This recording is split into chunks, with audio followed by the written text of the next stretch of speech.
إن الحمد لله نحمده ونصلي على رسوله الكريم أما بعد أعوذ بالله السميع العليم من الشيطان الرجيم من همزه ونفخه ونفثه بسم الله الرحمن الرحيم والذين كذبوا بآياتنا سنستدرجهم من حيث لا يعلمون۔ تفسیر القرآن کا سبق آج انشاءاللہ سورۃ الاعراف رکوع نمبر 23 پڑھیں گے ہم۔ پہلے لفظی ترجمہ اس کا دیکھتے ہیں، پھر انشاءاللہ تفسیر پڑھیں گے۔ والذین، اور وہ لوگ کذبوا جن سب نے جھٹلایا بآیاتنا ہماری آیات کو، سنستدرجہم ان قریب آہستہ آہستہ پکڑیں گے، تدریجن پکڑیں گے انہیں، آہستہ آہستہ پکڑیں گے، من حیث جہاں سے لا یعلمون وہ نہیں جانتے ہوں گے، وَأُمْلِي لَهُمْ اور میں مہلت دوں گا ان کو، لہم ان کو، ان کیدی متین بے شک میری پکڑ میری تدبیر متین بہت مضبوط ہے۔ اولم اور کیا نہیں یتفکرون سب نے غور کیا کہ ما بصاحبہم من جنہ نہیں ہے ان کے ساتھی کو کوئی جنون، ان ہوا الا نذیر مبین نہیں ہے وہ مگر ڈرانے والا واضح، وہ تو واضح ڈرانے والا ہے۔ اولم ینظروا فی ملکوت السماوات والارض اور کیا نہیں ان سب نے دیکھا فی ملکوت بادشاہت میں، السماوات آسمانوں کی، والارض اور زمین کی، وما خلق اللہ اور جو پیدا کی ہے اللہ نے، من شیء کوئی چیز، وان عسا اور یہ کہ شاید، ان یکونا یہ کہ ہو وہ، قد اقترب یقیناً قریب آ گیا ہو، اجلہم ان کا مقررہ وقت، فبأی حدیث بعدہ یؤمنون تو کس بات پر بعدہ اس کے بعد یؤمنون وہ سب ایمان لائیں گے۔ من یضلل اللہ فلا ہادی لہ جسے گمراہ کر دے اللہ، فلا ہادی لہ تو کوئی نہیں ہدایت دینے والا اسے، ویذرہم اور وہ چھوڑ دیتا ہے انہیں، فی طغیانہم اپنی سرکشی میں، یعمہون وہ سب بھٹکتے پھرتے ہیں۔ یسألونک وہ سب پوچھتے ہیں آپ سے، عن الساعہ قیامت کے بارے میں، ایان مرساہا کب ہے اس کا واقع ہونا، قل آپ کہہ دیجئے، انما علمها عند ربی بے شک اس کا علم، عند ربی میرے رب کے پاس ہے، لا یجلیہا نہیں وہ ظاہر کرے گا اسے، لوقتہا اس کے وقت پر، الا مگر، ہوا وہی، ثقلت وہ بہت بھاری ہے، فی السماوات آسمانوں میں، وہ قیامت کا علم، اس قیامت کا آنا بہت بھاری ہے آسمانوں میں، والارض اور زمین میں، لا تأتیکم نہیں آئے گی تم پر، الا بغتۃ مگر اچانک، یسألونک وہ سب ایسے پوچھ رہے ہیں کہ آپ کا انکا گویا کہ آپ حفی خوب تحقیق کرنے والے ہیں، آپ جاننے والے ہیں اس کے بارے میں، عنہا اس کی حقیقت کو، قل آپ کہہ دیجئے، انما العلم عند اللہ بے شک اس کا علم اللہ کے پاس ہے، ولکن اکثر الناس لا یعلمون لیکن اکثر لوگ نہیں جانتے، قل کہہ دیجئے، لا املک لنفسی نفعا ولا ضرا نہیں میں اختیار رکھتا اپنی جان کے لیے نفعا کسی نفع کا، ولا ضرا اور نہ کسی نقصان کا، الا ما شاء اللہ مگر جو اللہ چاہے، وَلَوْ كُنْتُ اور اگر میں جانتا ہوتا الغیب غیب کو، لَسْتَكْثَرْتُ مِنَ الْخَيْرِ تو یقیناً میں بہت حاصل کر لیتا خیر کو، بھلائی کو، وَمَا مَسَّنِيَ السُّوءُ اور نہ پہنچتی مجھے کوئی تکلیف، ان انا نہیں ہوں میں، الا مگر نذیر ڈرانے والا، وبشیر اور خوشخبری دینے والا، لِقَوْمِ يُؤْمِنُونَ اس قوم کے لیے جو سب ایمان رکھتے ہیں۔ یہاں تک یہ رکوع کمپلیٹ ہوا، ابھی اس کی تفسیر دیکھتے ہیں۔ والذین کذبوا بآیاتنا وہ لوگ جنہوں نے ہماری آیتوں کو جھٹلایا، آہستہ آہستہ اللہ کا ایک قانون ہے، اس کو قانون استدراج کہتے ہیں کہ اللہ تعالیٰ کسی گناہ کی فوراً سزا نہیں دیتے بلکہ آہستہ آہستہ پکڑتے ہیں، کسی بھی گناہ کی سزا انسان کو، بلکہ یہ دنیا جو ہے، یہ دنیا یہ دار العمل ہے، دار الجزا نہیں ہے۔ ہاں ایسے ہوتا ہے کہ بعض کاموں کی سزا، کچھ کاموں کی سزا دنیا میں مل جاتی ہے، لیکن پوری نہ یہاں سزا ملتی ہے اور نہ ہی کسی کام کی پوری جزا یہاں ملتی ہے، کیونکہ یہ دنیا دار العمل ہے، دار الجزا آخرت ہے۔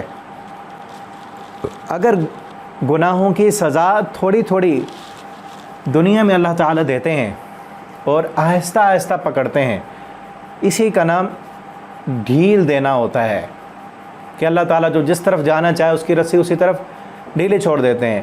پھر وہ گناہگار انسان سمجھتا ہے کہ مجھے تو کچھ بھی نہیں ہو رہا، جیسے یہاں ہے نا آیتوں کو جھٹلا دیا، وہ سمجھتا ہے کہ میں نے تو فلاں آیت کی بھی تکذیب کر دی، قرآن کو بھی نہیں مانتا، میں دینداروں کو بھی جھٹلاتا ہوں، فلاں کے ساتھ مقابلے کرتا ہوں، مجھے تو کچھ نہیں ہوتا، نہ مجھے کوئی بیماری ہوتی ہے، نہ کوئی پریشانی آتی ہے، کاروبار بھی میرا ٹھیک چل رہا ہے اور پریشانیاں بھی نہیں ہیں۔ لیکن در حقیقت کیا ہوتا ہے، وہ قانون استدراج کام کر رہا ہوتا ہے کہ آہستہ آہستہ اس کی پکڑ ہوگی، فوراً نہیں ہوتی، کیونکہ اس میں بھی حکمت ہے نا کہ اگر فوراً پکڑ آ جائے تو پھر چانس تو ختم ہو جائے گا نا۔ انسان کو جو اللہ تعالیٰ نے چانس دیے ہیں، فَأَلْهَمَهَا فُجُورَهَا وَتَقْوَاهَا قَدْ أَفْلَحَ مَنْ زَكَّاهَا وَقَدْ خَابَ مَنْ دَسَّاهَا۔ انسان کی مرضی ہے، دونوں چیزیں اللہ نے دے دی، یہ اچھائی ہے یہ برائی ہے، یہ انصاف ہے یہ ظلم ہے، دونوں راستے دکھا دی، یہ ہدایت کا یہ گمراہی کا۔ اب اس کی مرضی جدھر جائے، ایک انسان دنیا کو ترجیح دیتا ہے، اپنی آخرت چھوڑ دیتا ہے، تو اس پر کوئی زبردستی نہیں ہے کہ اللہ تعالیٰ اس پر زبردستی کریں کہ وہ دنیا کی طرف نہ جائے بلکہ اپنی آخرت کے بارے میں سوچے۔ نہیں، اذان ہوئی، نماز کا ٹائم ہو گیا، جس کا دل کرتا ہے جائے، اللہ کو راضی کرنے کے لیے نماز پڑھے، کوئی زبردستی نہیں ہے۔ حلال کمانے کے راستے بھی کھلے ہیں، حرام کے بھی کھلے ہیں، دنیا کمانے کے بھی کھلے ہیں، آخرت کے بھی کھلے ہیں۔ لیکن کیا ہے، دنیا کمانے والوں کو اپنی صلاحیتیں سب کچھ دنیا کے لیے صرف کرنے والے، اللہ کی آیتوں کو پس پشت ڈالنے والے، اللہ تعالیٰ ان کو آہستہ آہستہ پکڑتے ہیں۔ اس طرح شروع میں کہا نا، یہ صورت ہجرت مدینہ سے کچھ عرصہ پہلے نازل ہوئی ہے۔ وہ مسلمان بھی دیکھ رہے تھے سارے کہ ان کافروں پر کوئی پکڑ نہیں آ رہی اور یہ شتر بے مہار بنے پھرتے ہیں اور آیتوں کا بھی انکار کرتے ہیں اور ماننے والوں پر ظلم و ستم کرتے ہیں۔ اللہ تعالیٰ نے فرمایا آہستہ آہستہ پکڑیں گے، اور پکڑ آئی تھی۔ پھر وہ کچھ ہی عرصے کے بعد غزوہ بدر ہوا اور بدر میں 70 ان کے مارے گئے، 70 قیدی بن گئے، ٹھیک ہے نا۔ اور یہ آیت تو قیامت تک کے لیے ہے نا، آہستہ آہستہ پکڑیں۔ اور یہی ڈھیل ہے، املی رہا ہوں، میں مہلت دوں گا ان کو، یہ ڈھیل ہے، یہ مہلت ہے، کر لیں، جتنا گناہ کرتے ہیں کریں، لیکن وہ مہلت بھی کتنی ہوتی ہے، جتنی اللہ چاہے۔ جس طرح ڈھیلی رسی چھوڑتے ہیں نا جانور کو باندھ کر، اس کی رسی لمبی ہے، جتنی لمبی رسی ہے اتنی لمبائی میں وہ جو کچھ چاہے کر سکتا ہے، وہ سوئے، وہ کھڑا ہو، وہ کھائے، وہ گھومے، وہ دوڑے، وہ چھالے مارے، جو مرضی کرے، لیکن کہاں تک؟ جتنی لمبی رسی ہے، یا کسی کمرے میں اس کو بند کر دیا ہے تو اس کے اندر جو جتنا چاہے کر سکتا ہے۔ اسی طرح انسان کو بھی بند کر دیا گیا ہے۔ سب سے بڑی بندش تو موت ہے نا، موت آئے گی ساری چیزیں ختم، اور پھر باقی جتنی بھی صلاحیتیں دی ہیں، طاقت ہے تو اس کی ایک لمٹ ہے، ہمارا دیکھنا ایک محدود اندازے تک ہے، کسی کو مال و دولت دی ہے تو اس کی ایک لمٹ ہے، جوانی کی ایک لمٹ ہے، حسن کی ایک لمٹ ہے، اس کے بعد کیا ہوگا؟ ختم۔ تو اب اس کے بعد جو ہونا ہے، مرنے کے بعد جو ہونا ہے اس کی فکر کریں، وہ فکر کرنے کے لیے اللہ نے قرآن بھیجا ہے، آیتیں اتاری ہیں۔ اب جو لوگ ان آیتوں کا انکار کر دیں، اللہ فرماتے ہیں پھر فوراً نہیں پکڑتے، آہستہ آہستہ پکڑ آتی ہے۔ اور پھر یہ بھی دیکھیں کہ آج اس وقت کئی کلمہ پڑھنے والے زبان سے تو اللہ کی آیتوں کا انکار نہیں کرتے، لیکن اپنے عمل سے وہ اللہ کی آیتوں کا انکار کر رہے ہوتے ہیں، عمل اللہ کی آیتوں کے خلاف ہو رہا ہوتا ہے ان کا، تو وہ عمل سے یہ ثابت۔ مثلا قرآن کہتا ہے کہ دنیا دھوکے کا سامان ہے، دنیا کے پیچھے مت بھاگو۔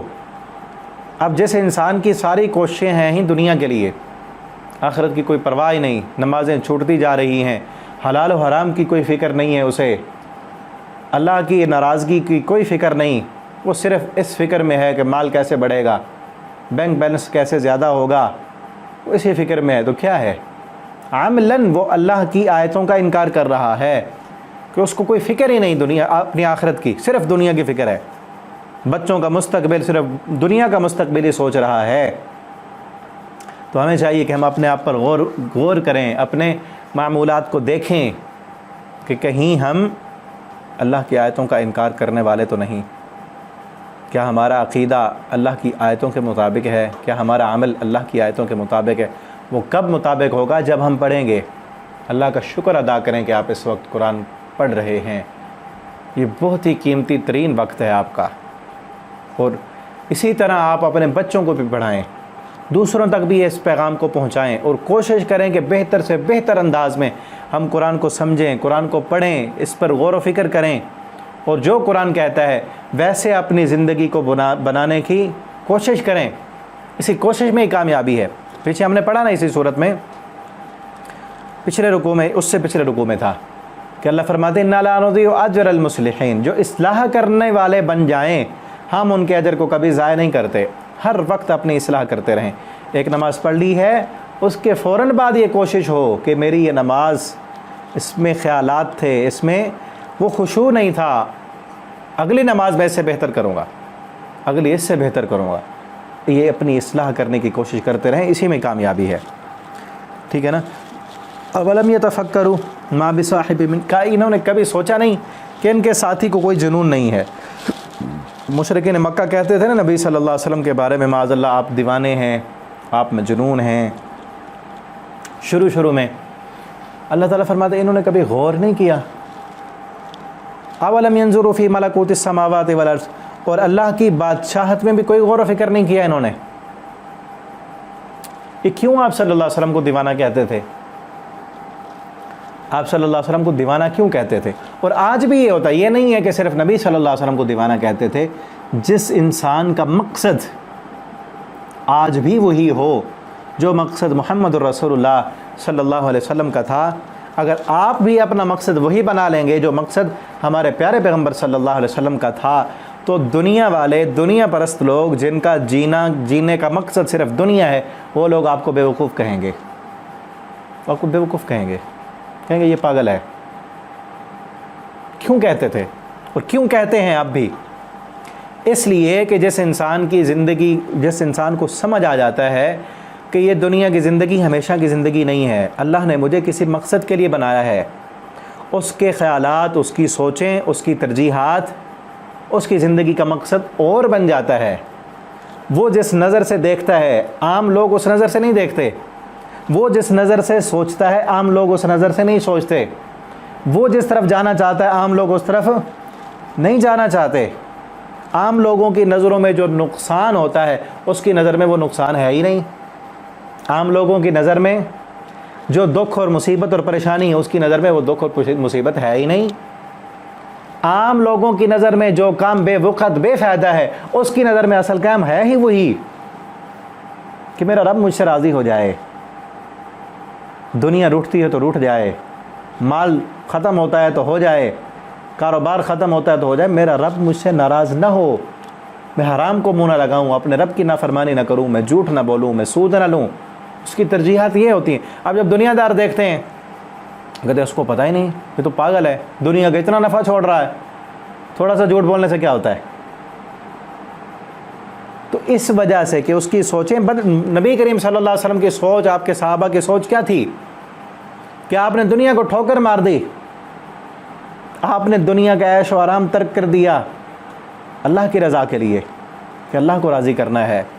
آج بھی جس انسان کی سوچ یہ ہو کہ میں نے خود بھی اپنے آپ کو جہنم سے بچانا ہے اور پوری دنیا تک جہاں تک مجھ سے ممکن ہو اللہ کے پیغامات کو دوسروں تک پہنچانا ہے۔ مثلا آپ اس وقت جب قرآن پڑھتے ہیں، جب قرآن پر عمل کرنے کی جب کوشش کرتے ہیں تو اس وقت آپ کے ذہن میں کیا ہوتا ہے؟ دنیا کے فائدے، دنیا کے نفع، یہ چھوٹی چھوٹی باتوں پر لوگوں سے بدلے لیتے رہنا، یہ تو ذہن میں نہیں ہوتا نا۔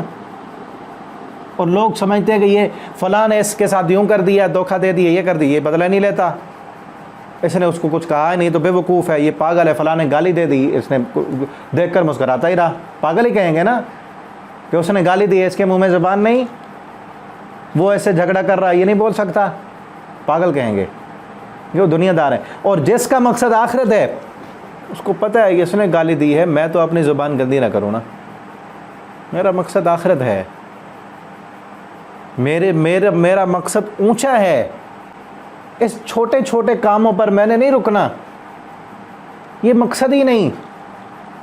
دنیا کا نقصان ہو گیا تو یہ نفع نقصان تو یہ مقصد ہی نہیں، آخرت کا نقصان نہ ہو، اس کو کوئی پریشانی ہوتی ہی نہیں، کیونکہ اس کا مقصد اونچا ہے۔ اسی لیے نبی کریم صلی اللہ علیہ وسلم اور آپ کے صحابہ کا مقصد اونچا تھا کہ اصل زندگی جو ہے، جو آخرت کی زندگی ہے، جو ہمیشہ ہمیشہ رہنے والی زندگی ہے، جس زندگی میں موت نہیں، جس زندگی میں بڑھاپا نہیں، جہاں پر جو چاہیں گے وہ ہوگا، اس کی فکر میں لگے ہوئے تھے، اور اس دنیا کی کوئی فکر نہیں تھی کہ دنیا جاتی ہے تو جائے، نقصان ہوتا ہے تو ہو جائے، کاروبار چلتا ہے تو چلا جائے، اپنے بیگانے بندے بن، جو ہوتا ہے ہو جائے۔ اور جس کی سوچ صرف اس دنیا میں ہوتی ہے وہ دیکھتا ہے کتنا نقصان کر رہا ہے اپنا، بیوقوف ہے، پاگل ہے۔ تو آج بھی ہے، ہمیں بھی چاہیے کہ ہم اپنی آخرت کے انسان بن جائیں۔ چھوٹی چھوٹی باتوں پر لوگوں سے جھگڑنا، بدلے لینا، اور پھر یہی چیزیں دل میں رہ جاتی ہیں، آخرت کی فکر پھر نہیں ہوتی۔ انسان ہمیشہ یہی سوچتا رہتا ہے اس نے مجھے فلاں موقع پہ یوں کیا تھا نا، اس نے مجھے اپنی دعوت پہ نہیں بلایا تھا، یاد رکھنا ہے اس کو نہیں بلانا۔ یہی چیزیں یاد رکھتے رہیں، باقی چیزیں تو پھر یاد نہیں رہیں گی نا۔ نہیں بلایا تھا، نہ بلائے، کیا ہو گیا نہیں بلایا تو؟ اس کی جتنی وسعت اس نے اتنے بندے بلا لیے، تجھے کیا؟ آپ کی وسعت بلا لیں اسے، نہیں بلانا نہ بلائیں، اس میں کیا؟ یہ کوئی مقصد تھوڑی ہے، پیٹ مقصد ہے انسان کا، یہ لڑائیاں اور جھگڑے کرنا ہی انسان کا مقصد ہے، اپنی ذات کے لیے بدلے لینا ہماری زندگی کا مقصد ہے۔ نبی کریم صلی اللہ علیہ وسلم نے کبھی ساری زندگی اپنی ذات کے لیے کسی سے کوئی بدلہ نہیں لیا، اور کتنی زیادتیاں ہوئیں، کون سا ایسی تکلیف ہے جو میرے پیارے پیغمبر صلی اللہ علیہ وسلم کو نہیں دی گئی، لیکن آپ نے کبھی کسی سے بدلہ نہیں لیا۔ ہم بھی آپ کے ماننے والے ہیں، کسی نے اگر تکلیف دے دی ہے معاف کر دیں، اسے معاف کر دیں۔ اللہ آپ کو وہ سکون دے گا جو بدلہ لینے میں نہیں ہوگا۔ بدلہ لینے سے ٹینشن بڑھے گی اور بڑھ جائے گی، آپ بدلہ لیں گے وہ اگلے دن وہ پھر زیادتی کرے گا، پھر اسی کاموں میں لگے رہیں، پھر یہی کام کرتے رہیں۔ جو ان کاموں میں پڑتے ہیں نا، لڑائیوں جھگڑوں میں، وہ سب کچھ ادھر ہی چلا جاتا ہے، ساری ان کی محنت صلاحیت یہیں پہ گئی۔ اللہ رب العالمین ہمیں اپنی زندگی کے مقصد کو سمجھنے کی توفیق دیں، اور یہ بھی اللہ کی جو ہے نا ملکوت السماوات، اللہ کی بادشاہت، یہ آسمان کتنا بڑا اللہ نے بنایا، یہ ستارے، یہ سورج، یہ چاند، یہ بارشوں کا نظام، یہ بادلوں کا آنا، بارشوں کا برسنا، اور پھر زمین سے نباتات کا اگنا، یہ کتنا بڑا نظام ہے، کتنی بڑی بادشاہت ہے۔ یہ سورج جو چل رہا ہے کسی کے حکم پہ آتا ہے نا، وہ کتنی بڑی پاور ہے اس میں، کتنی روشنی ہے، کتنی آگ ہے اس میں، کتنی حرارت ہے، اور چاند کس طرح خوبصورت ہے۔ یہ ساری بادشاہت پر غور کر کے اللہ کو نہیں پہچانتے، پھر بھی تکذیب کرتے ہیں اللہ کی آیتوں کی۔ وَلِلَّهِ الْأَسْمَاءُ الْحُسْنَى فَادْعُوهُ بِهَا، پھر بھی اللہ کو ان کے ناموں سے نہیں پکارتے۔ يُلْحِدُونَ فِي أَسْمَائِهِ، اللہ کی آیتوں میں الحاد کرتے ہیں، اللہ کو نہیں پہچانتے۔ وہاں میں نے بتایا تھا نا پچھلے رکوع میں، یہ پچھلے رکوع کی آیتیں ہیں، اسی کے ساتھ تعلق ہے نا، کہ وہ لوگ آج بھی کچھ ہیں جو اللہ کے ناموں میں اللہ کی صفات کو نہیں مانتے، نام مانتے ہیں، صفات نہیں مانتے۔ یہ صفات کو صرف لفظ ہی مانتے ہیں، ان کے اندر جو معنی اور مفہوم ہے وہ نہیں مانتے، الحاد کرتے ہیں، یا اللہ کے ناموں کو اپنے ٹونوں اور ٹوٹکوں کے لیے استعمال کرتے ہیں جو اس مقصد کے لیے نہیں ہیں۔ اللہ کے نام تو اللہ کی پہچان ہے کہ پہچانو ملکوت السماوات والارض، جس کی بادشاہی ہے، وہ مالک ہے، وہ قادر ہے، وہی مالک بھی وہی، رزاق بھی وہی، فعال لما یرید بھی وہی، وہ سب کچھ کرنے والا ہے۔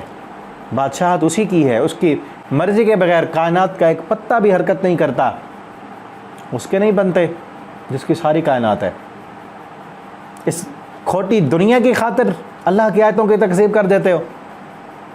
دیکھیں ذرا بندہ تصور کرے کہ اولم ينظروا فی ملکوت السماوات والارض وما خلق اللہ من شیء، جو کچھ بھی پیدا کیا اللہ نے، اس پر غور نہیں کرتے تم کہ یہ ساری چیزیں کس کی ہیں؟ زمین کس کی؟ قل لمن الارض ومن فیہا، یہ زمین کس کی ہے اور زمین میں جو کچھ بھی ہے یہ کس کا ہے؟ قل من یرزقکم من السماء، ان سے پوچھو آسمان سے رزق دینے والا کون ہے، بارش برسانے والا کون ہے، تمہیں پیدا کرنے والا کون ہے؟ ذرا غور کریں، یہ سب کچھ اللہ کا ہے۔ یہ دنیا بھی اللہ کی، اس دنیا کی خاطر رب کو اسی کو چھوڑ رہے ہو جس کی یہ ہے۔ کتنی بڑی بیوقوفی ہے کہ انسان اس کھوٹی دنیا کے لیے اس ذات کو چھوڑ رہا ہے جس کی یہ دنیا ہے، اس کے بن جاؤ۔ ہاں امتحان تو لے گا نا، وہ امتحان لے گا، لیکن یاد رکھو اگر اسی کے بن گیا نا تو دنیا اسی کی ہے، دنیا بھی اسی کی، آخرت بھی اسی کی۔ ہم اگر اسی کے بن جائیں تو پھر دنیا ہماری ہے، پھر دنیا ہماری ہے۔ سوچنے کی بات ہے نا کہ دنیا اس کی ہے، دنیا رب کی ہے۔ اللہ تعالیٰ نے فرمایا نا قرآن میں وَإِنَّ لَنَا لَلْآخِرَةَ وَالْأُولَىٰ، دنیا بھی ہمارے پاس ہے، آخرت بھی ہمارے پاس ہے، ہم سے کیوں نہیں لیتے؟ دنیا اللہ کی ہے نا، تو ہم اللہ کے بن جائیں تو پھر ہماری ہوگی دنیا، ٹھیک ہے نا؟ جس طرح کہتے ہیں نا یہ چیز تو میرے باپ کی ہے، یعنی باپ کی ہے تو اپنی ہے، ایسے ہے نا کہ ہم اپنے باپ کے ہیں تو وہ چیز اس کی ہے تو ہماری ہے۔ دنیا ساری اللہ کی ہے، ہم اگر اللہ کے بن جائیں تو پھر ہماری ہے۔ وہ نہیں دے گا، وہ اپنی خاطر قربانیاں کرنے والوں کو نہیں دے گا دنیا، وہ تو کافروں کو بھی دے رہا ہے، اس کی فکر ہی نہ کریں، وہ اوروں سے اچھا دے گا۔ لیکن یاد رکھیں اس کے پیچھے بھاگیں گے نا، اس دنیا کے پیچھے، اسی کا امتحان ہے، اسی نے کہا اس کے پیچھے نہ بھاگو، اور اس نے انٹریکشن بھی رکھ دی ہے، چمک، دنیا کی چمک میں، دنیا کے رونقوں میں، لذتوں اور سرور میں کس لیے رکھی ہے کہ دیکھو میرا بندہ اسی کی طرف بھاگتا ہے، میری بھی فکر کرتا ہے۔ اگر اس کی فکر میں لگے رہیں، دنیا کی فکر چھوڑ دیں، دنیا پیچھے پیچھے آئے گی، سکون بھی ہوگا، اطمینان بھی ہوگا، اللہ عزت کی روزی دیں گے، عزت والی زندگی عطا کریں گے، سب کچھ اللہ کا ہے۔ ذرا غور تو کریں۔ وَأَنَا عَسَىٰ أَن يَكُونَ قَدِ اقْتَرَبَ أَجَلُهُمْ، اور ہو سکتا ہے کہ جس کو تم جھٹلا رہے ہو قیامت کو وہ قریب آ گئی ہو، تو کس بات پر ایمان لاؤ گے؟ کتنی طرح سے سمجھا لیا، انداز بدل بدل کے سمجھایا، کتنی نشانیاں دکھائیں، غور ہی نہیں کرتے تم، دنیا کے انسان ہی بن چکے ہو، کس بات پر ایمان لاؤ گے؟ اس قرآن کے آنے کے بعد پھر اور کون سی بات آئے گی جس کو تم مانو گے؟ یعنی جو انسان اس قرآن پر غور کر کے، قرآن کا درس سن کے، قرآن کی آیتیں پڑھ کے نہیں سمجھتا، نہیں اپنی زندگی کو بدلتا، نہیں اپنی دنیا کی محبت اس کے دل سے نکلتی، پھر کس بات پر وہ ایمان لائے گا؟ اللہ تعالیٰ قرآن میں فرماتے ہیں نا دوسری جگہ پر فَذَكِّرْ بِالْقُرْآنِ مَن يَخَافُ وَعِيدٍ، ان کو قرآن سے نصیحت کیجیے، اگر یہ ڈرتے ہیں آخرت کے دن سے تو قرآن ان کے دلوں پہ اثر کرے گا۔ سب سے بڑا نصیحت قرآن میں ہے، ٹھیک ہے؟ پھر یہ غلط کرتے ہیں جنہوں نے وہ موویاں بنائی ہوئی ہیں، کوئی قبر کے عذاب کی، کوئی جہنم کے مناظر کی، جھوٹ ہے، وہ جھوٹ سے ڈراؤ گے انسانوں کو، وہ کہتے ہیں کہ ہم نے ڈرانے کے لیے بنائی ہے تاکہ یہ نمازی بن جائیں۔ بھئی جو قرآن سے نہیں ڈرتا نا، کسی چیز سے نہیں ڈرے گا وہ، ٹھیک ہے نا؟ آج وہ یہ مووی دیکھ رہا ہے، کہانی سٹوری کی وجہ سے دیکھ رہا ہے نا، کل کو اور دیکھے گا، کل کو کوئی اور دیکھے گا، وہ موویاں دیکھنے والا ہی بنے گا پھر۔ فَبِأَيِّ حَدِيثٍ بَعْدَهُ يُؤْمِنُونَ مَن يُضْلِلِ اللَّهُ فَلَا هَادِيَ لَهُ، جسے اللہ گمراہ کر دے، یعنی جو یہ ساری چیزیں آنے کے بعد نہ مانے، نہ قبول کرے، حق قبول کرنے کی صلاحیت پہلے بھی کئی دفعہ میں بتا چکا ہوں، جو انسان حق قبول کرنے کی صلاحیت کو استعمال نہ کرے، اللہ تعالیٰ وہ صلاحیت سلب کر لیتے ہیں۔ جس طرح باقی صلاحیتیں ہیں نا، ہم اگر ان کو استعمال نہ کریں، ایک آدمی اپنی آنکھوں پہ پٹی باندھ لے، اپنی آنکھوں کو جو اس میں صلاحیت ہے دیکھنے کی استعمال نہ کرے تو کیا ہوگا؟ آنکھیں اس کی ختم ہو جائیں گی۔ اسی طرح سے ہی، بالکل اسی طرح سے جو حق قبول کرنے کی صلاحیت ہے، وہ صلاحیت بھی اگر کوئی انسان استعمال نہیں کرتا تو اللہ تعالیٰ اس کو بھی ختم کر دیتے ہیں صلاحیت کو۔ وہی ہوتا ہے کہ اللہ نے اب اس پر مہر لگا دی، ختم ہو گئی صلاحیت، اب کوئی اس کو ہدایت کی راہ پر لانے والا نہیں ہے۔ ان کو چھوڑ دیں اپنی سرکشی میں، یا مہون بھٹکتے پھریں۔ اور آپ سے پوچھتے ہیں کہ کب ہے قیامت کے بارے میں؟ الساعہ، ساعہ کہتے ہیں گھڑی کو، عربی میں گھڑی کو ساعہ کہتے ہیں۔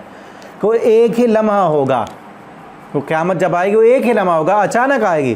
ایان مرساہا، کب ہے اس کا واقع ہونا، وہ کب آ رکے گی؟ قل، آپ ان سے کہیں انما علمها عند ربی، اس کا علم تو میرے رب کے پاس ہے، وہ نہیں ظاہر کرے گا، نہیں ظاہر کرے گا اسے مگر اس کے وقت پر، لوقت، یا اس کے وقت پر اسے نہیں ظاہر کرے گا، الا ہوا، مگر وہی، جب اس کا وقت آئے گا تو تب بھی میں نہیں اسے ظاہر کروں گا، وہ خود اس کو ظاہر کرے گا، اس کو ظاہر کرنا بھی میرے اختیار میں نہیں ہے۔ میرا کام تو ڈرا دینا ہے، میرا کام تو اس کی تیاری کے لیے تمہیں ابھارنا ہے، تمہیں بتانا ہے کہ وہاں کا کیا ہوگا، وہ کب ہے یہ نہیں پتہ. ثقلت فی السماوات، وہ بہت بھاری ہے. وہ دن جب آئے گا نا بہت بھاری ہوگا. لیکن عام جس کی موت آ گئی اس کی بھی قیامت قائم ہو گئی.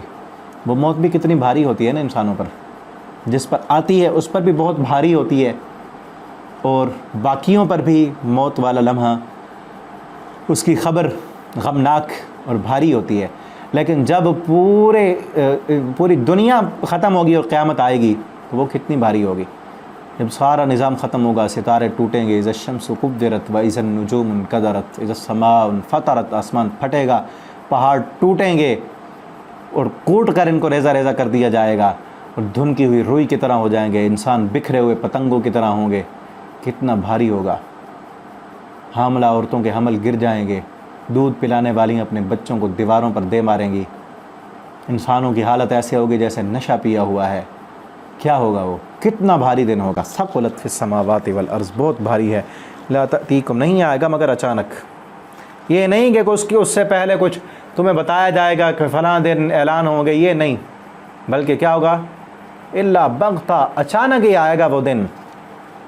اور حدیث میں آتا ہے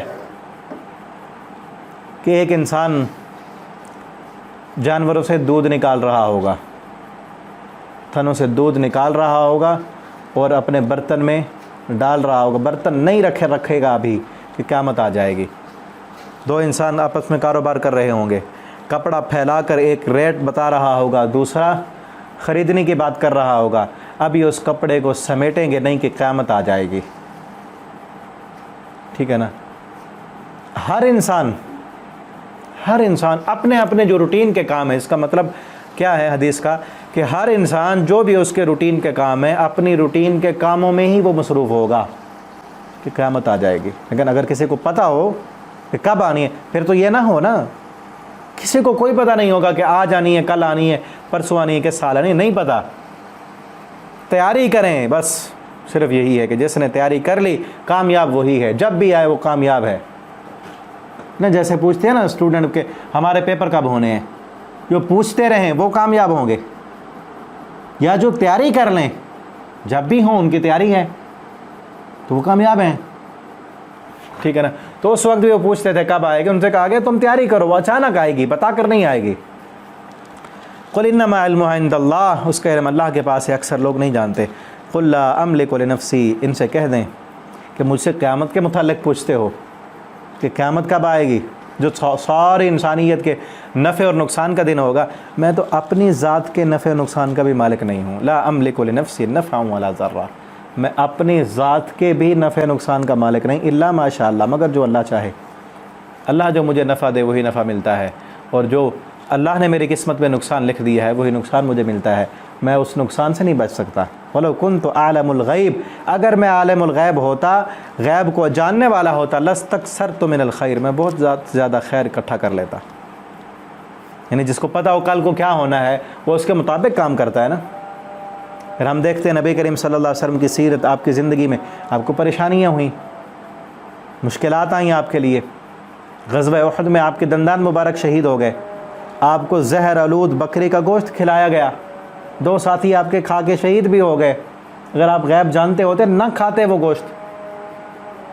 ٹھیک ہے نا. اور بھی آپ نماز پڑھا رہے تھے، آپ کی جوتی کے نیچے گندگی تھی، اللہ تعالیٰ نے فرشتے نے آ کر بتایا.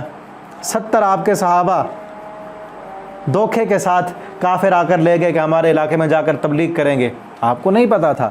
راستے میں 70 صحابہ کو نبی صلی اللہ علیہ وسلم کے مدرسے کے طالب علم، بلکہ طالب علم نہیں پڑھانے والے، انہوں نے کہا تھا ہمارے علاقے میں بھیجے تبلیغ کریں گے. مبلغ 70 مبلغ قرآن کے قاری، جن کو پیارے پیغمبر صلی اللہ علیہ وسلم نے پیٹ پہ پتھر باندھ کے ان کی تربیت کی تھی، ان کو قرآن پڑھایا تھا، وہ 70 کے 70 کو شہید کر دیا گیا. لو کنت عالم الغیب لاستکثرت من الخیر وما مسنی السوء، مجھے کوئی تکلیف نہ پہنچتی، اس سے بڑی تکلیف اور کیا ہوگی. آپ اگر محنت کریں اپنے بچوں پر، اب وہ پورا باغ 70 صحابہ جنہوں نے آج خود آگے چل کے تبلیغ کرنی اور تبلیغ کے لیے لے کے جا رہے ہیں، ان کو مار دیا گیا. آپ کسی ایک بچے کی تربیت کریں، اس کو سکھائیں، بتلائیں، جب وہ بڑا ہو جائے، قابل ہو جائے کچھ کرنے کے، وہ مارا جائے تو تکلیف نہیں ہوگی. میرے پیغمبر کو اتنی تکلیف ہوئی کہ 1 مہینہ تک آپ صلی اللہ علیہ وسلم ان کے لیے بد دعا کرتے رہے. وما مسنی السوء، اگر میرے پاس علم غیب ہوتا تو تکلیفیں نہ پہنچتی، آپ کو پتہ ہوتا آپ نہیں بھیجتے، ٹھیک ہے نا۔ آپ یہ کیا کہا جا رہا ہے کہ تم قیامت کا پوچھتے ہو، مجھے کل کا نہیں پتہ، اپنے نفع نقصان کا نہیں پتہ۔ عالم الغیب صرف اللہ رب العالمین کی ذات ہے، اور جگہ پہ اللہ فرماتے ہیں نا قُلْ لَا يَعْلَمُ مَنْ فِي السَّمَاوَاتِ وَالْأَرْضِ الْغَيْبَ إِلَّا اللَّهُ، کہہ دو جو بھی غیب ہے زمین کا اور آسمان کا، اللہ کے علاوہ کوئی نہیں جانتا۔ اور غیب کسے کہتے ہیں؟ ہاں ایک چیز اور بھی اس کی جو ہے نا وضاحت ہو جائے، شاید پہلے میں نے نہیں کی کبھی۔ غیب کس چیز سے غائب، یعنی کس سے غائب؟ ایک ہے غائب یعنی دیوار کے پار ہے، آپ جس کمرے میں بیٹھے ہیں وہاں نہیں ہے، باہر ہے، وہ غیب ہے، ٹھیک ہے نا۔ اب وہی چیز آپ نے اس کی آواز سن لی کہ باہر کیا ہے، کون بول رہا ہے، تو آواز تو آ گئی کہ فلاں ہے، یا آواز سے اندازہ ہو گیا کہ کیا ہے، وہ بھی اب غائب نہیں ہے۔ غائب کی جو تعریف ہے وہ ہے ما غاب عن الحس، جو حس سے غائب ہو۔ حس کہتے ہیں حواس خمسہ۔ اللہ نے ظاہری علم حاصل کرنے کے، ہمیں جو دنیا میں معلومات حاصل ہوتی ہیں وہ حاصل کرنے کے اللہ تعالیٰ نے ہمیں 5 ذرائع دیے ہیں، 5 ذرائع۔ کبھی کبھی کہہ رہے ہوتے نا کہ میری چھٹی حس بتا رہی ہے، وہ چھٹی حس کیا ہوتی ہے وہ میں بتاتا ہوں۔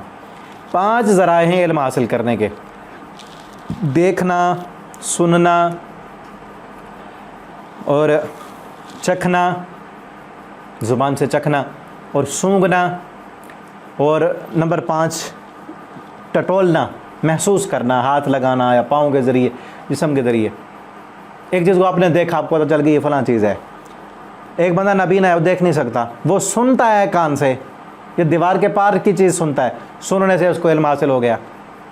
ایک دیکھ بھی نہیں سکتا، سن بھی نہیں سکتا، اس نے سونگھا، سونگھنے سے پتہ چل گیا یہ کھانے کی چیز ہے، یہ بدبودار چیز ہے، یہ فلاں ہے۔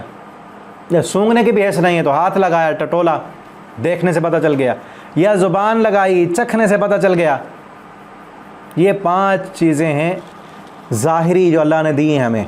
یہ ساری چیزیں پھر جاتی ہیں اندر، دماغ تک پہنچتی ہیں، سارے جو اللہ نے ہمارے جسم کے اندر سافٹ ویئر ڈالے ہوئے ہیں وہ کام کرتے ہیں، دماغ تک پہنچتا ہے، وہ پھر ہمیں علم ہوتا ہے کہ کیا ہے۔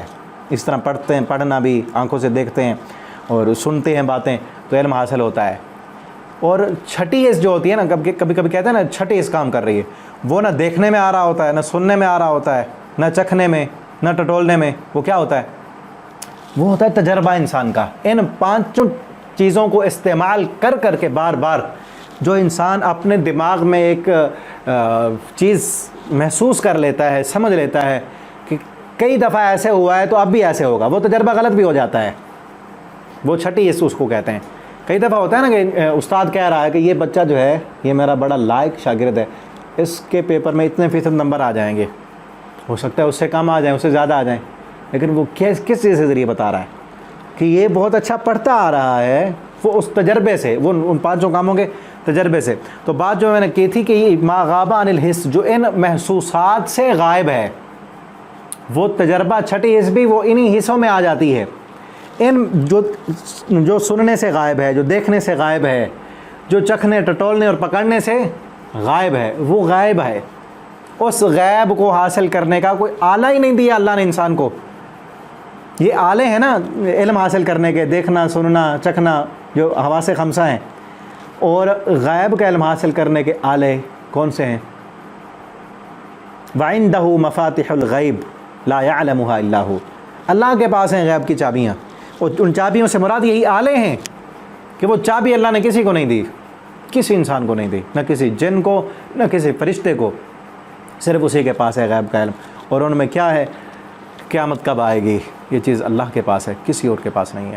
اور جو انسان یہ عقیدہ رکھے کہ معاذ اللہ کے علاوہ فلاں انسان کو، فلاں فرشتے کو، فلاں جن کو، فلاں پیر کو، پیغمبر کو غیب کا علم ہے، تو اللہ کی صفت میں اس نے انسان کو شریک کر دیا، وہ مشرک ہے، شریک کر دیا اسے۔ کئی لوگ کلمہ پڑھنے کے باوجود نبی کریم صلی اللہ علیہ وسلم کو عالم الغیب سمجھتے ہیں، کئی اپنے پیروں کو، شیخ عبد القادر جیلانی کو، کتابیں بھری پڑھی ہیں ایسے خرافات سے، سب کو علم غیب دیا ہوا ہے، اللہ کی صفات میں ڈالا ہوا ہے۔ ٹھیک ہے نا، کیونکہ کئی واقعات ایسے ملتے ہیں کہ آپ صلی اللہ علیہ وسلم کو نہیں پتہ لگا پہلے، وما مسنی سوء، مجھے کوئی تکلیف ہی نہ پہنچی، ان انا الا نذیر و بشیر، میں تو صرف ڈرانے والا اور خوشخبری دینے والا ہوں۔ جو میرا کام ہے، جو میری حیثیت ہے، جو اللہ نے مجھے منصب دی ہے، وہی منصب دو مجھے۔ اللہ کی صفات میں تو شریک نہیں ہوں۔ میں نے کب یہ دعویٰ کیا ہے کہ میں عالم الغیب ہوں، میرے پاس غیب کا علم ہے؟ تم جو مجھ سے پوچھتے ہو قیامت کب آئے گی، مجھے تو اپنی ذات کا پتہ نہیں کب ہے، میرے ساتھ کیا تکلیف پہنچنے والی ہے، مجھے کل کو کیا کرنے والا ہوں میں۔ اگر مجھے پتہ ہوتا تو کبھی تکلیف نہ پہنچتی۔